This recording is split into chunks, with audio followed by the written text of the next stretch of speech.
There we go. We're good. Got a few folks here now rolling in. That's great. I'm going to go ahead and hit share and bring up that document that I wrote up so you don't have to look at me. You can look at the form.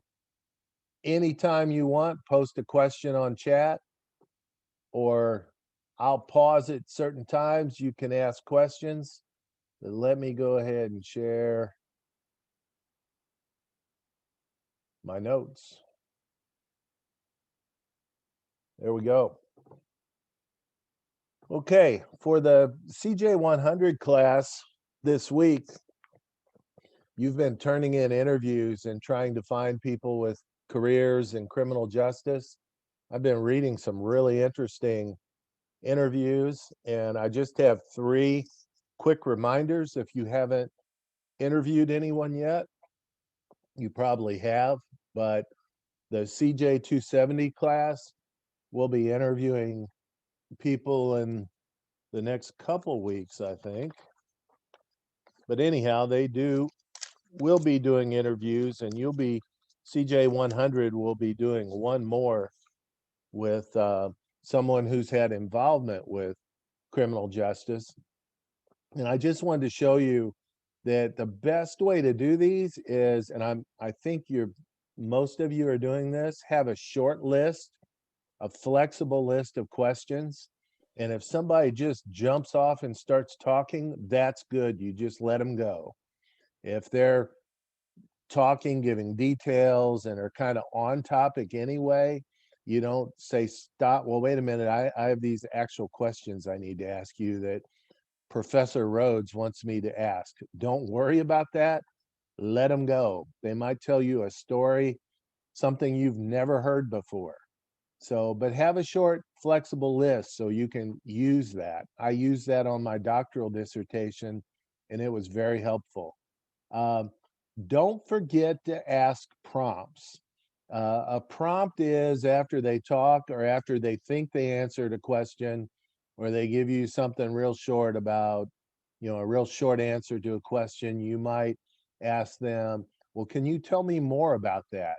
Or when that happened to you, how did you feel about that? Or how do you describe that to your fellow police officers?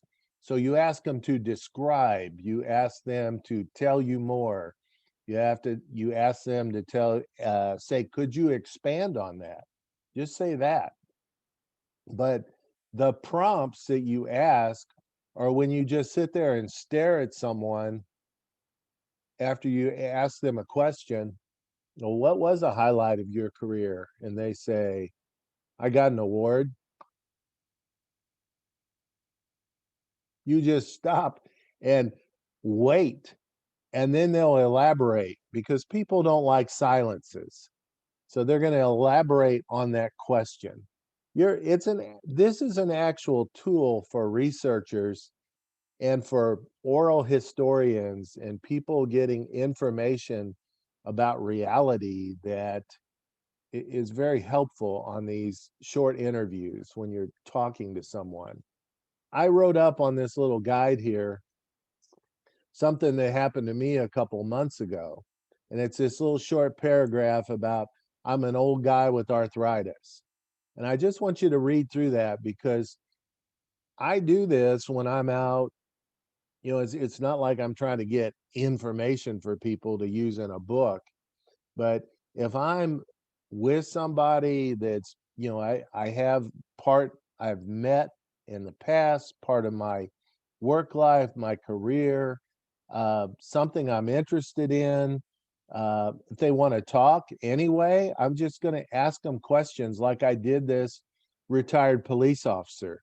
I had seen this guy before. I'd probably even attended his retirement party to get a piece of cake and coffee with the chief of police when he retired. I've been to so many retirements, I don't remember. But when he came out with that he had, as a police officer, had delivered 13 babies.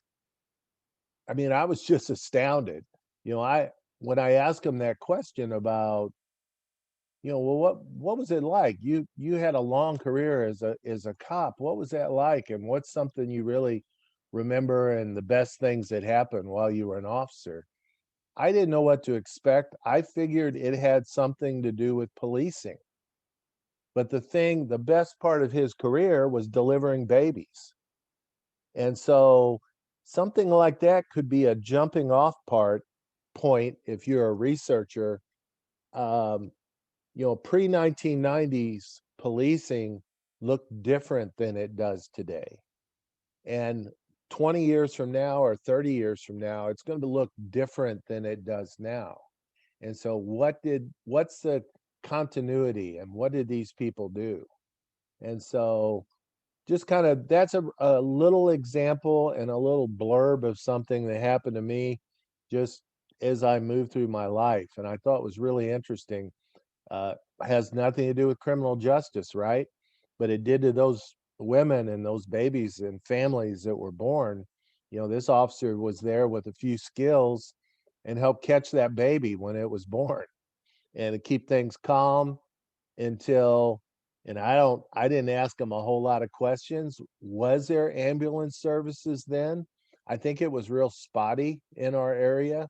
So, maybe a fireman came out too or met him there. I don't know. But the guy apparently got good at delivering babies. So that's about all I have to say about interviewing. And hopefully those 3 points will help you out there. Um, there's been a few questions about, well, the actual assignment with this module has to do with watching those two short videos.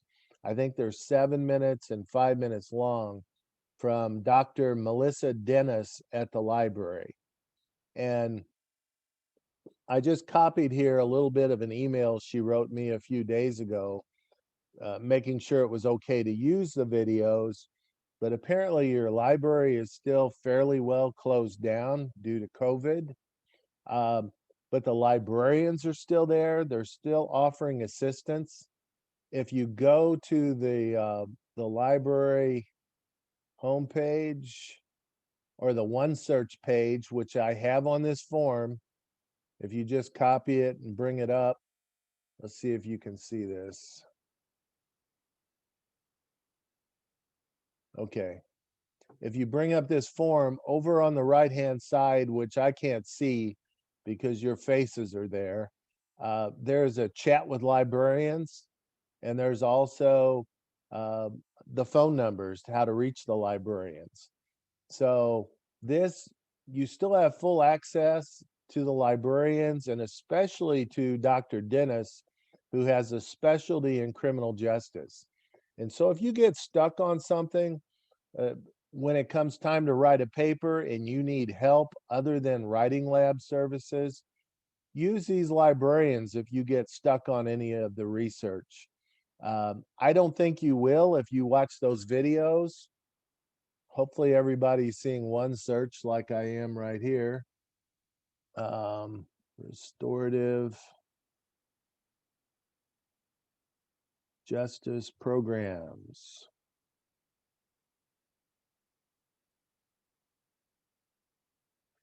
I think the main thing to remember on OneSearch when you're bringing it up, and I just put restorative justice programs. A lot of people like RJ or restorative justice work.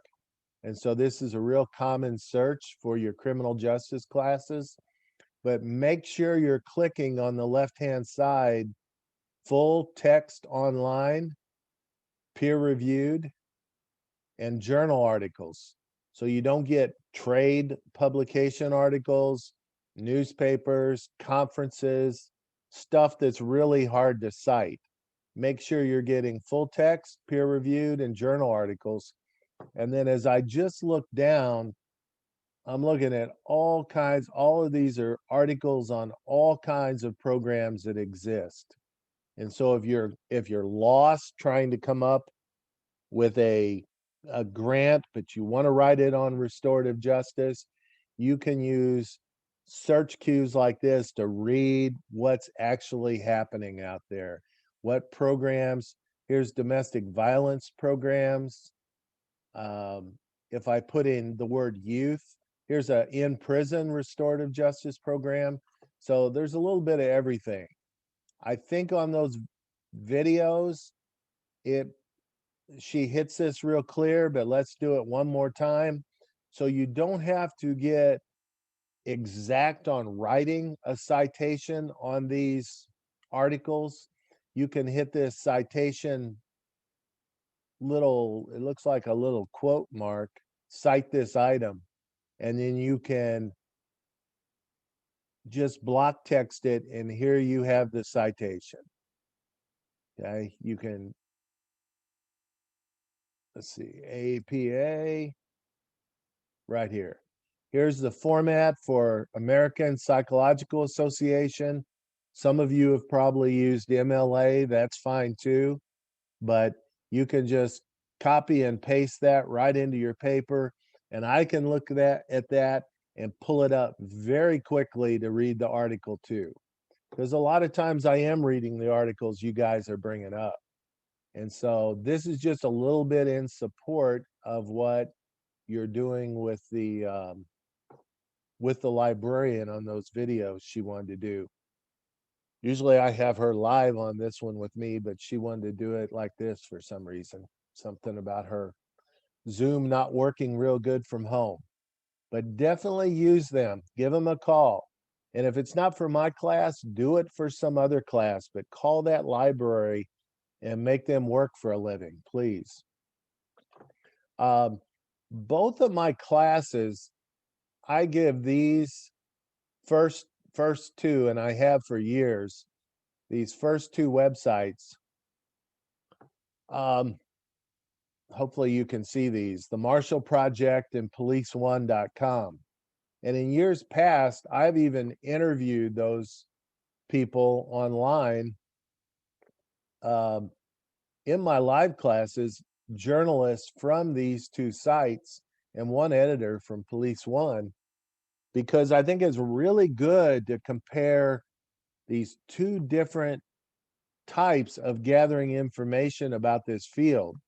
The Marshall Project has articles written about policing, prisons, corrections, the courts, and they're usually doing it from the public or a citizens or a minority's perspective.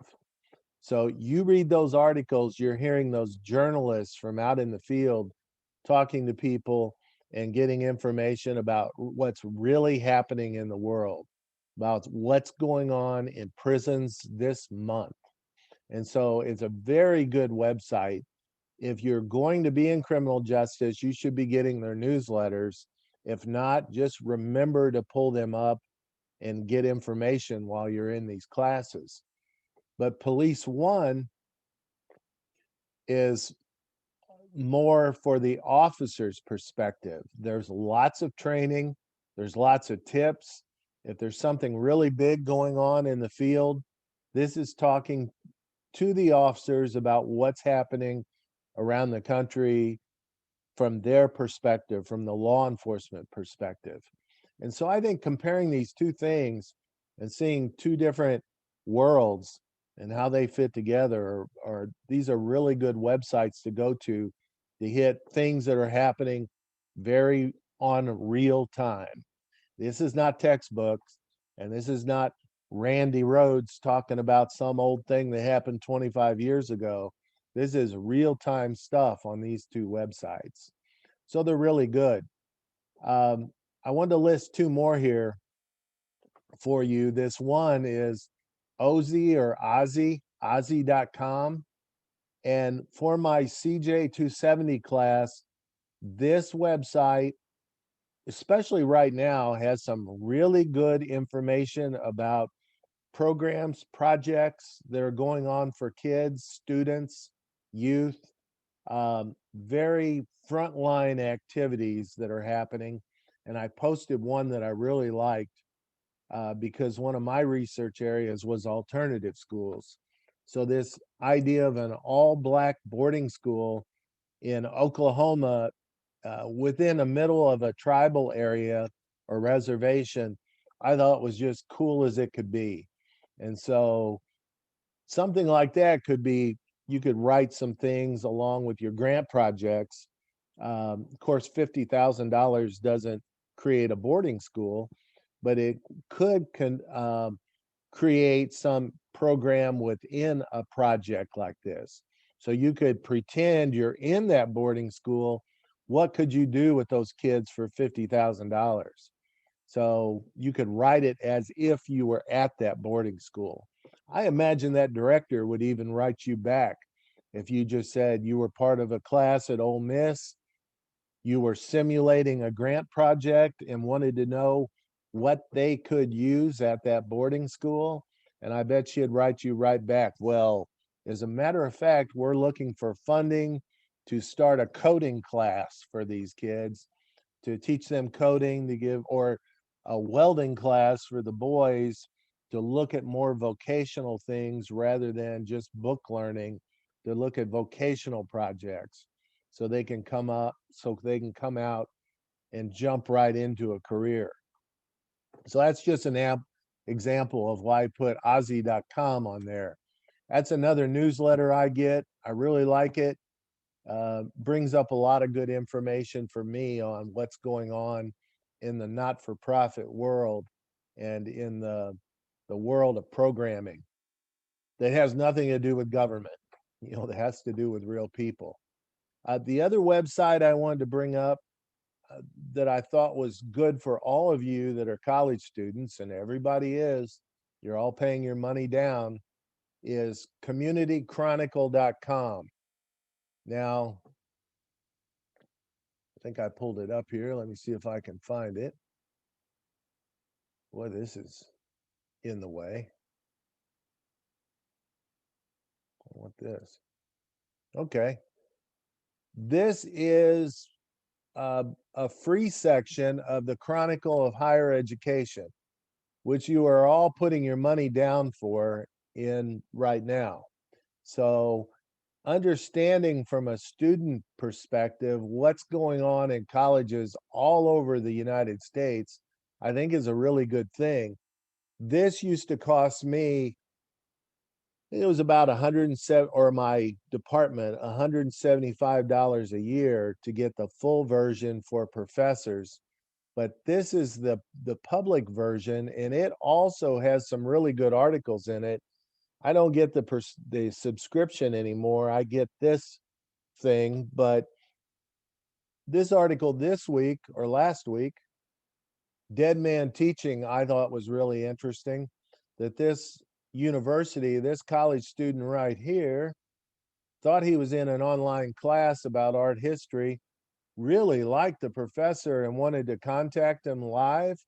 Well, come to find out, the professor has been dead for 2 years, and the university is just using his material in this class, and grad assistants are grading it, and students are paying $1,000 a course. It's a great course, but he's dead.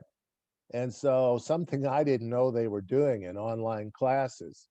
Um, but this student here basically called him out on it, and the Chronicle of Higher Education wrote an article called Dead Man Teaching, which I thought was really great. And so you have a link there. You might want to subscribe to this to find out what's going on in other colleges. If you're interested in being a teacher yourself, or you're going to go on to grad school, there's some really good tips in here on writing and getting into grad school. And so I just wanted to lay that out as a positive thing. This actual class this kid's in, 200-person class, 3 credit hour course. So they're paying $1,000 for that course. And the University Concordia is doing pretty well since they don't have a professor to pay. So I wanted to let you know that I am alive. Um, like the mafia used to do with kidnapped persons. I have a magazine here that I'm holding up with a February 2021 date on it to prove I'm alive, just like they did with the kidnap victims back in the 30s. So I am a live instructor. You're not getting charged for after I've been dead for 2 years. Just wanted you to know that. So, just a little short thing about what I do with research in what little free time I have.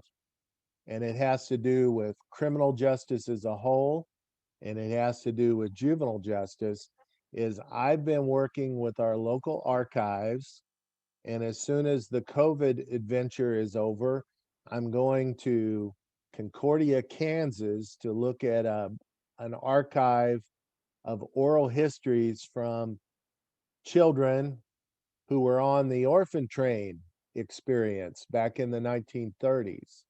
And so, what I'm trying to do is write a short book containing information about poor farms, which was the juvenile justice system post Civil War to about 1930s.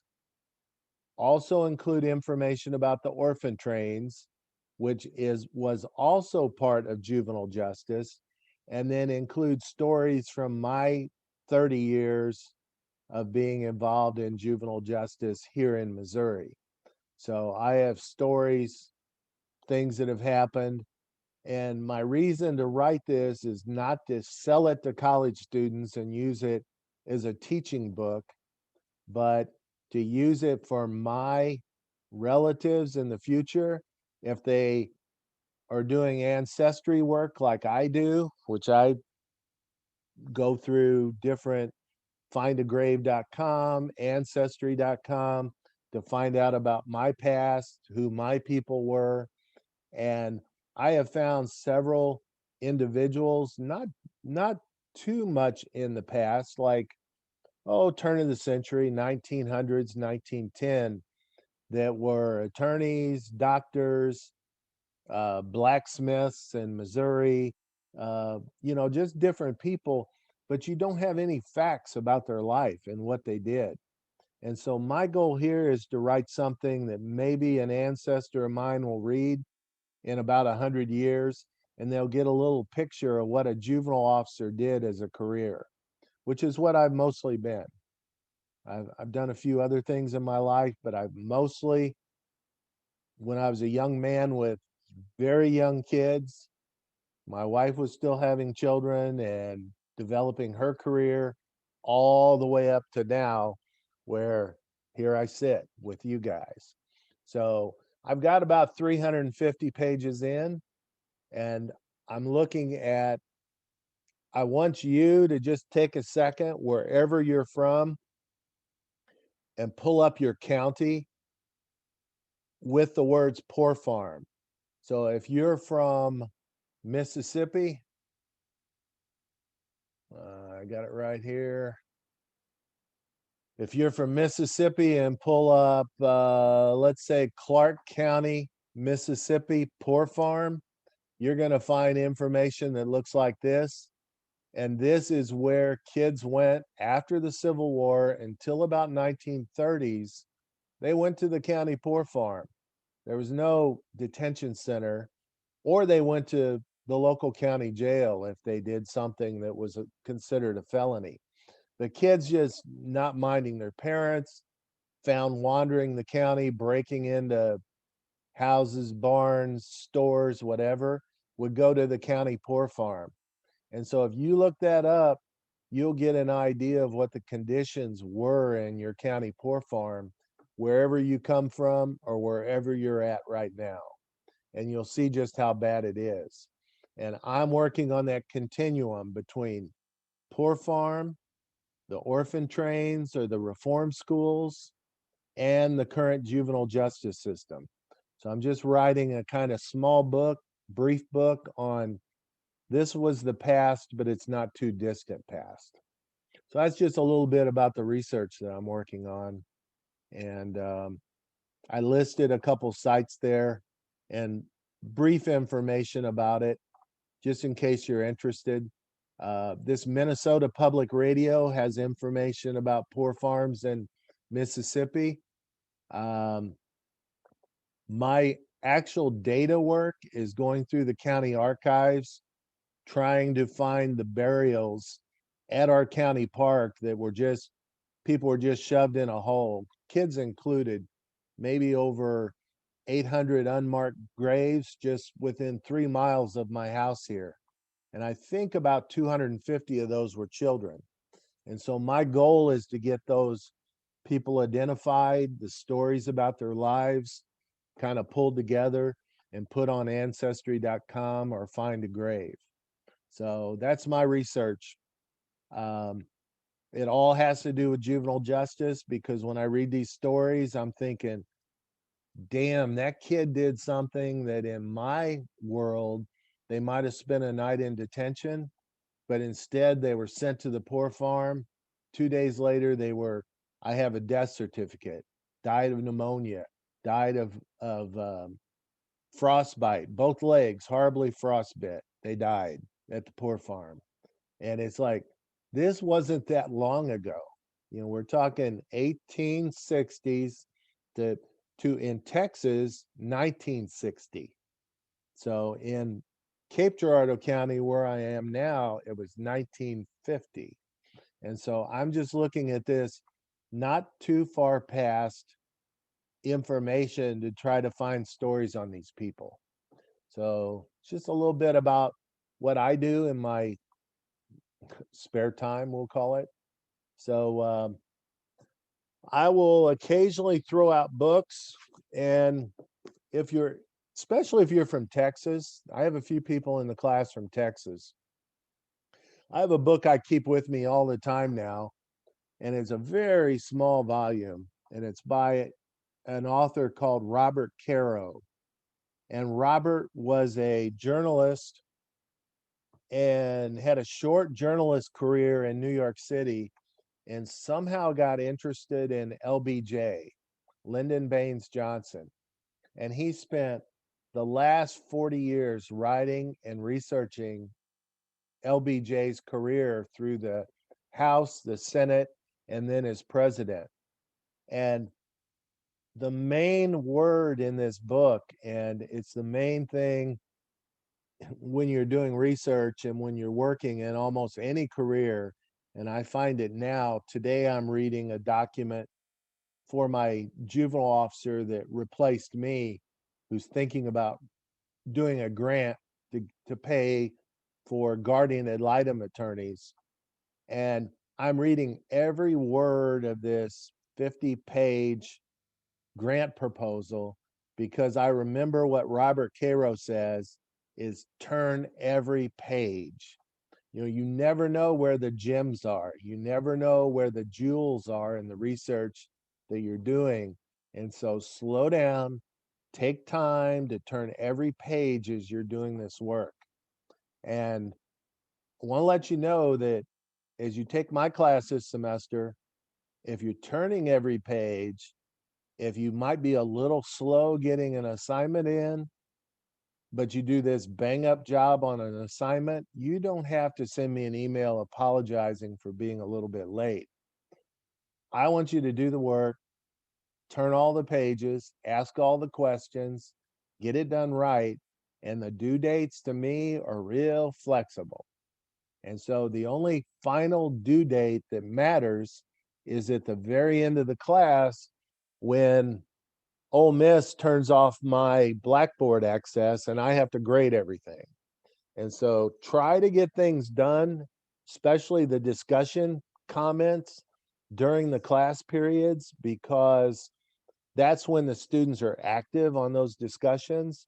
But everything else, if you're a few days late writing something, you're a few days late on the interview, don't write me this big mea culpa thing. It's fine. Don't have to apologize. Don't have to plead your case.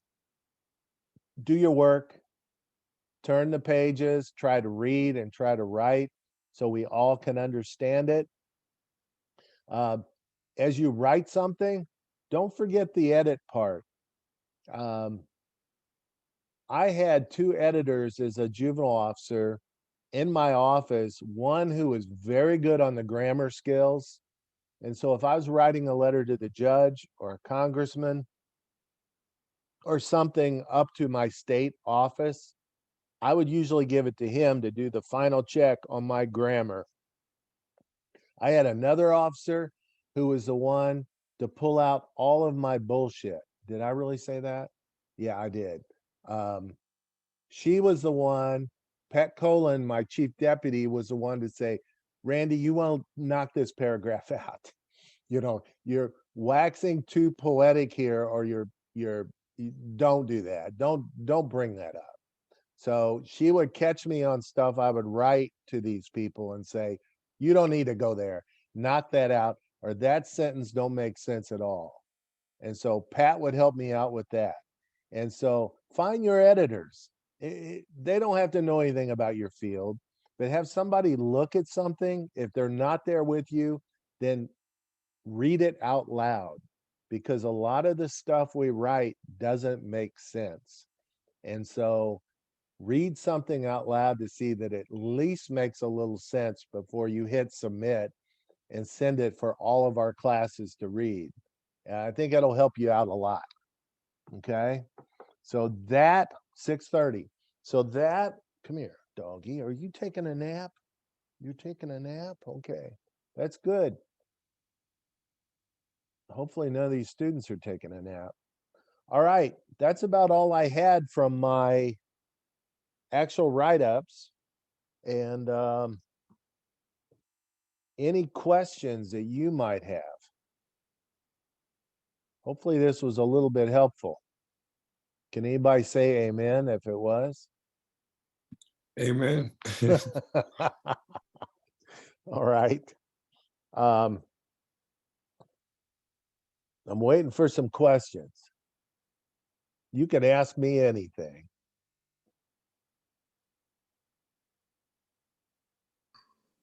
I apologize for being late. I was on the phone with Pearson. They mailed me the wrong book. Oh no. So yeah. So is there just could you just kind of tell me quickly what this was just about, just because I missed the beginning. Okay, well, what you're going to get is a link later this evening to a YouTube video, and you can play whatever part of this you missed. You can play the start of it. Okay. And Okay. also that little handout I emailed you. Right.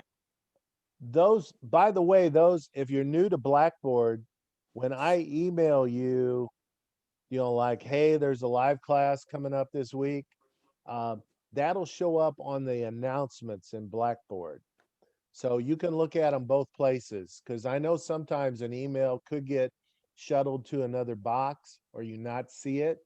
And so you can go to Blackboard itself and find what's important under announcements.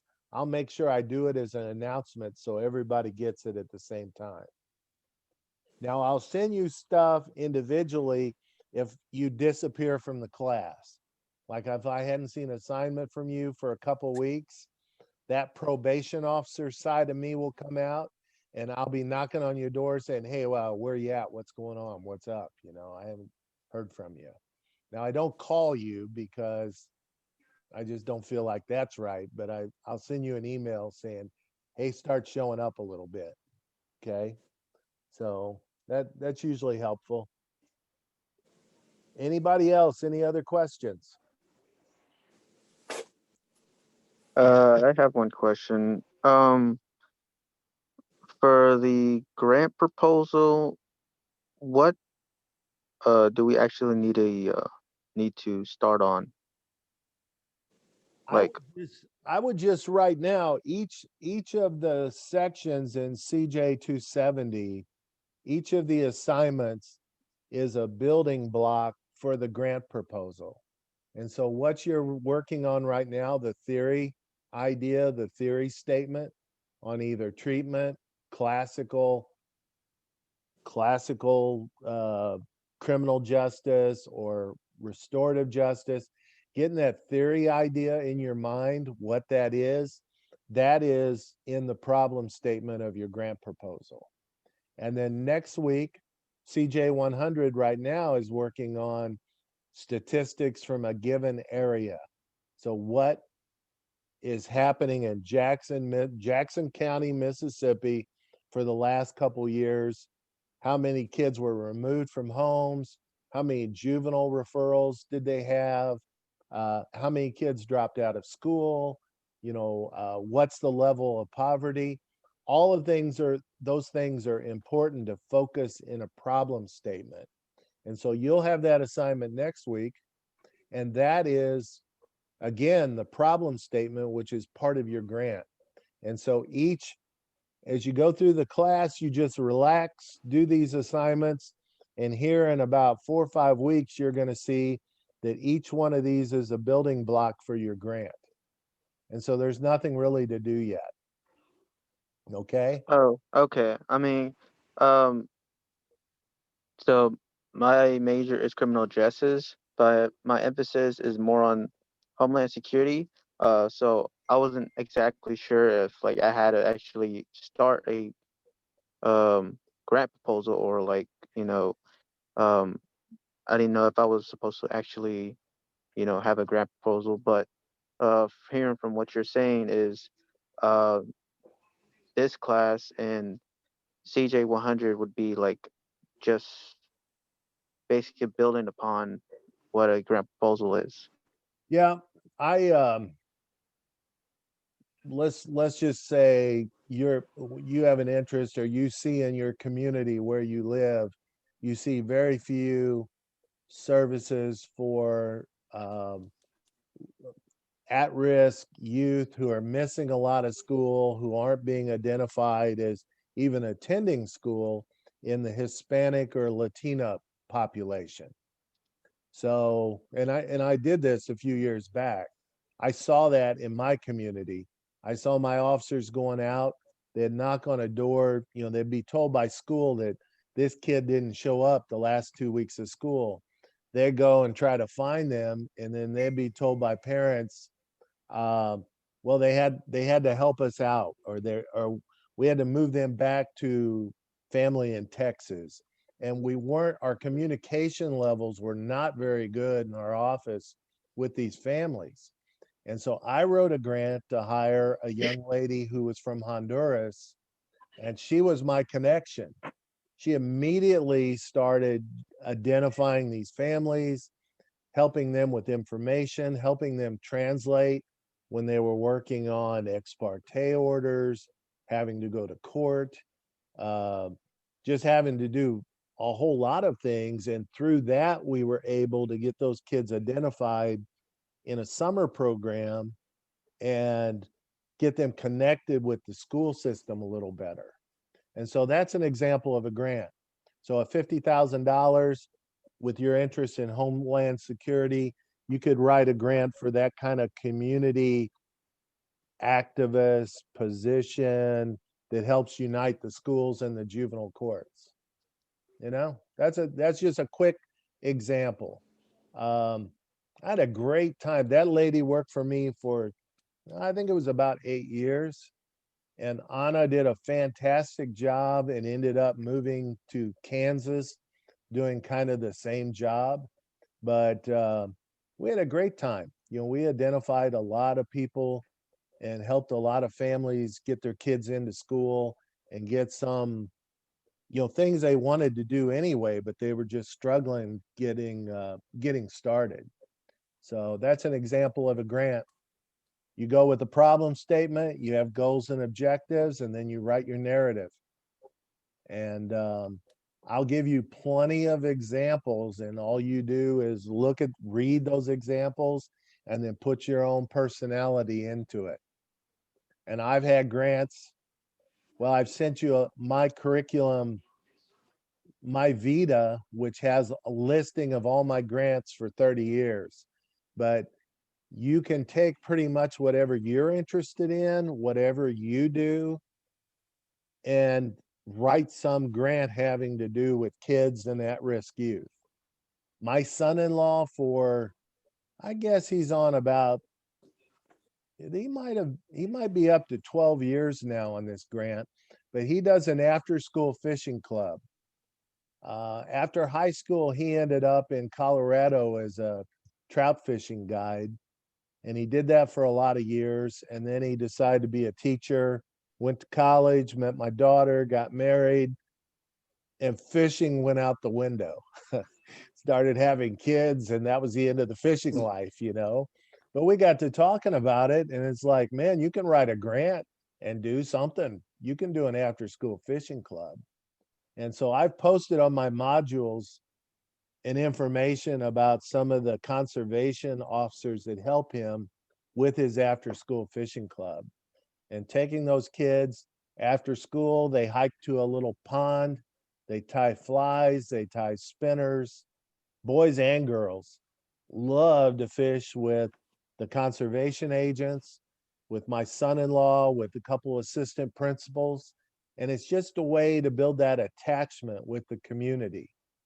And then they wait around till parents pick up the kids, or they take a few of them home. But I think the whole grant cost about, I think he spends about $5,000 to $6,000 a year on that grant, and it serves about 25, 30 kids twice a year, 2 different groups. And so it's done great things with the kids in the community. Dr. Rhodes, To do, yes, ma'am. uh, we did a like a couple of emails when I was asking you about the grant, because I think I'm feeling like Mario, kind of like, oh my God, what is this? Because it seemed real large.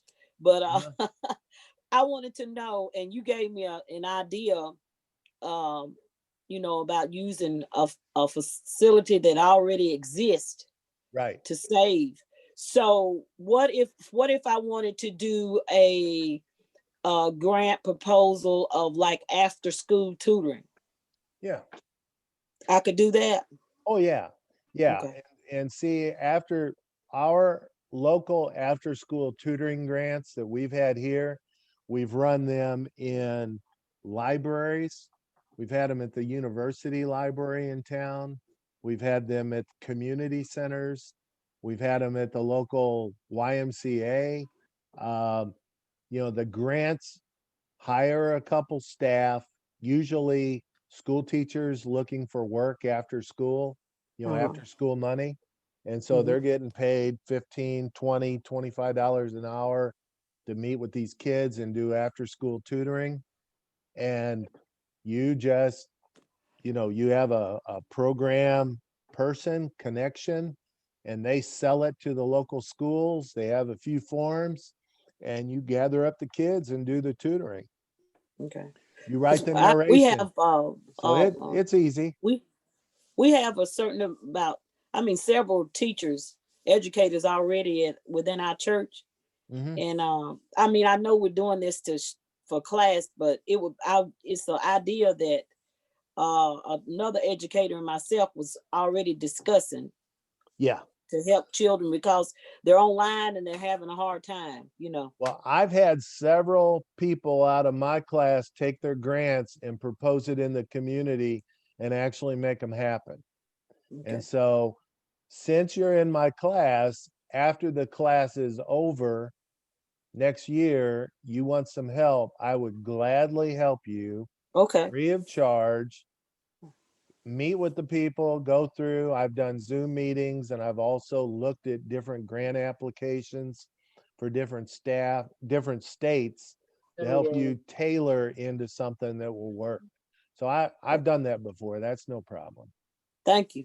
Yeah, we'll make that work. I already have some ideas. Okay. I have some ideas for you. I've had a lot of church programs. Don't Okay. believe the thing you hear about. Has anybody heard the term church and state? You know, like the Right. oil and water? That's Yeah. not true.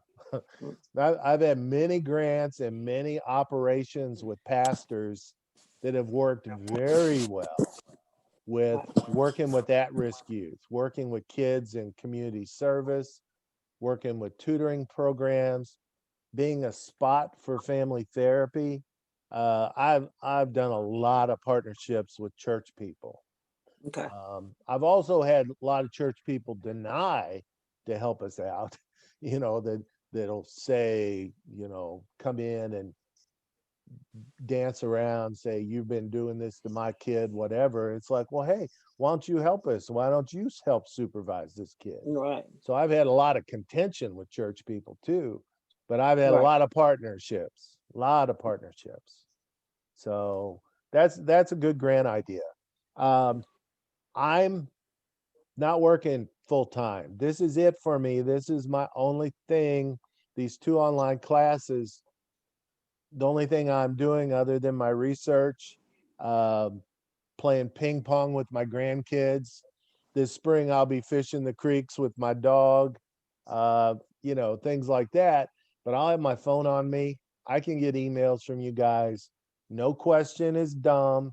Anything you want to talk about, I'll talk about with you. I think that helps you. It helps me organize these classes. Each year I change them a little bit. This year I'm having to really change it because for some reason, Ole Miss, my usual is 30 to 35 students per class.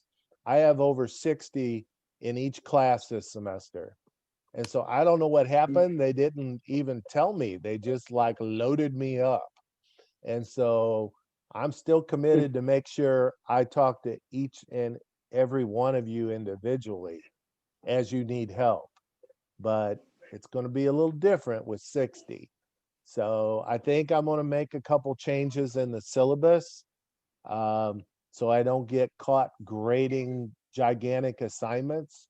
But each class is still going to have a paper. They're still going to have the grant proposal in the CJ 270 because I've had so many students tell me that that's been helpful to them. Even if you're not a criminal justice major, um, let's say you're in banking, finance, and you get on a United Way board in your hometown. Well, guess what? The United Way board issues proposals for grants. So any of the businesses, community things you do out there in the world, Boy Scouts, Girl Scouts, United Way, your churches, your schools, your businesses. If you're an athlete, if you become a professional athlete, you're going to be getting proposals for people that want to spend your money. And by looking at these grant proposals, you're going to be able to see what's a good objective, a good goal, whether it's doable or not. You're going to have this little class said, I had a class in grant writing. What you're proposing can't even work. So you're not going to get my money for this project because you don't want to give money for a project if it's not going to actually fix something. Even if it's fix something small, like make somebody's school attendance go up by 25% for that year, that can be a big deal for somebody. So that can turn somebody around.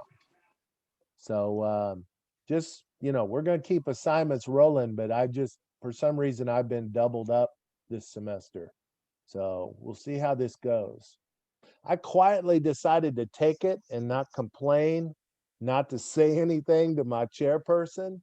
I was just like, that's interesting. They doubled up without even calling, emailing, or sending the ice cream truck by the house. So here we go. Anything else? Any other questions? Question, Professor.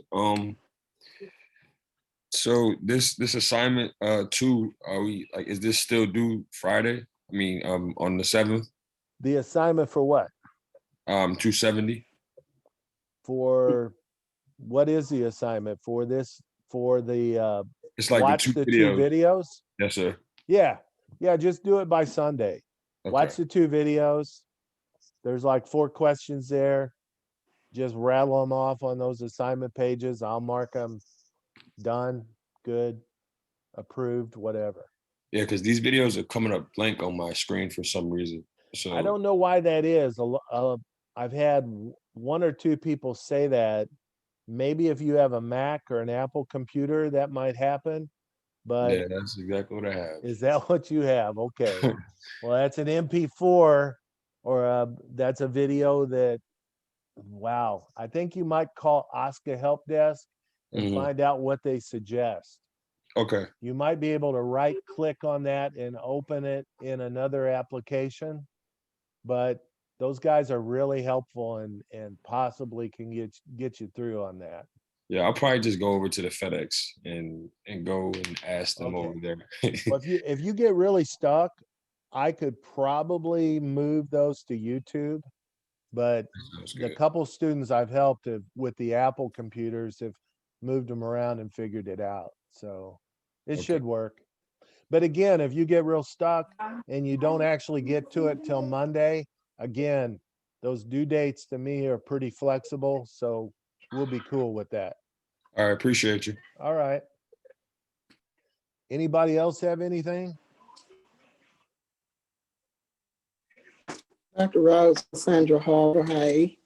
Yes, ma'am. I just wanted to let you know that I'm enjoying the class. I'm more of a listener. I deal with youth a lot in my community, in my church. So I like to listen and learn starting out. And I'm sure I have some questions later on in the course. Well, any way you want to ask them, you go right ahead. And I just hope to give everybody a little bit of information so it is helpful for them. And I try to teach this not to just the criminal justice students and not to make anybody a criminal justice employee. But you know, in my career, I've worked with kids from everywhere from children whose 3 and 4 generations back have had nobody in their family with a job, with employment at all the way up to children of judges, senators. And at one time, I had the richest person in Missouri, maybe in the Midwest. I had his granddaughter on probation and 3 of his grandchildren in foster care. Mhm. And so this gentleman I was dealing with attorneys, doctors, psychologists from all over the country. And this guy, well, they have passed now. They have these brothers have died that owned all these businesses, but still it's a gigantic corporation that's known all the way from New Orleans to New York City. And so the way I put it, it's all God's children eventually gets caught doing something wrong. And none of us have, It's true. since 2011, no family that I know hasn't been touched by addiction. And so this thing that happened from 2011 on across the United States with the methamphetamine and the opiate, it's coming out of from China to Mexico, across the US. It's touched everybody. And from 2011 on Mhm. to the last day I worked, we were placing 10 kids a week in foster care for meth addiction, opiate addiction, babies at the hospital, right up to my last minute working on January 31st. I was placing kids into foster care out of the hospital that were born addicted to heroin. So, you know, it reaches everybody. So I'm just not dealing with trying to turn you into the Mhm. FBI. You know, this is real life, folks. So you're going to see that through the modules in both classes. And I'll share what I got as honest as I can with you, however you want to take it. So I think that's about it. 6:52, I'm headed to the pool. I am still good on my vaccines. Yesterday had that, no issues at all. So um, I'm not going to feel bad swimming at all here in a few minutes. It's going to feel good. So you all have a good night, and we'll be in touch soon. My next class, I'll be interviewing probably a police officer who was at Ferguson, Missouri during the demonstrations and the riots and worked the streets. So you're going to have to take what he says with a grain of salt, because as a police officer, he saw a lot of things, and he comes from that perspective.